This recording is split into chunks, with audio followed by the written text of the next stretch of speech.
الفضل YouTube channel میں آپ کا استقبال ہے۔ اس چینل پر روزانہ قرآن پاک کی ایک آیت تلاوت مع ترجمہ اور مختصر تشریح پیش کی جا رہی ہے۔ ویڈیو اپلوڈ ہونے پر نوٹیفیکیشن پانے کے لیے اس چینل کو سبسکرائب کریں اور بیل آئیکن ضرور دبائیں۔ السلام علیکم ورحمۃ اللہ وبرکاتہ۔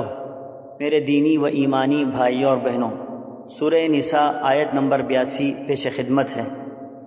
اعوذ باللہ من الشیطان الرجیم، افلا يتدبرون القرآن ولو كان من عند غير الله لوجدوا فيه اختلافا كثيرا۔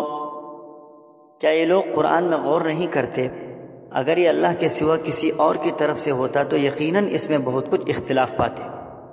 حضرات، سابقہ آیات میں منافقین اور کمزور ایمان والے لوگوں کا حال بیان کیا جا رہا تھا۔ ان کے طرز عمل پر گزشتہ آیتیں بطور تنبیہ کے نازل ہوئی تھی۔ ان سب کا رویہ اس لیے تھا کہ یہ لوگ قرآن کریم پر غور ہی نہیں کرتے تھے۔ وہ شک میں مبتلا تھے کہ یہ کلام اللہ کا ہے یا نہیں۔ وہ اس بات کو ماننے کے لیے تیار بھی نہیں تھے کہ رسول اللہ صلی اللہ تعالیٰ علیہ وسلم پر وحی نازل ہوتی ہے۔ ان تمام حالات کو دیکھتے ہوئے قرآن کہتا ہے کہ یہ لوگ قرآن پر غور ہی نہیں کرتے۔ اگر غور کرتے تو معلوم ہو جاتا کہ یہ کلام کسی انسان کا نہیں ہو سکتا، یہ تو اللہ کا کلام ہے۔ کوئی انسان اس طرح کا کلام پیش بھی نہیں کر سکتا۔ اگر یہ انسان کا بنایا ہوا کلام ہوتا تو اس کی کئی آیات میں تعارض ہوتا اور اختلافات پیدا ہوتے۔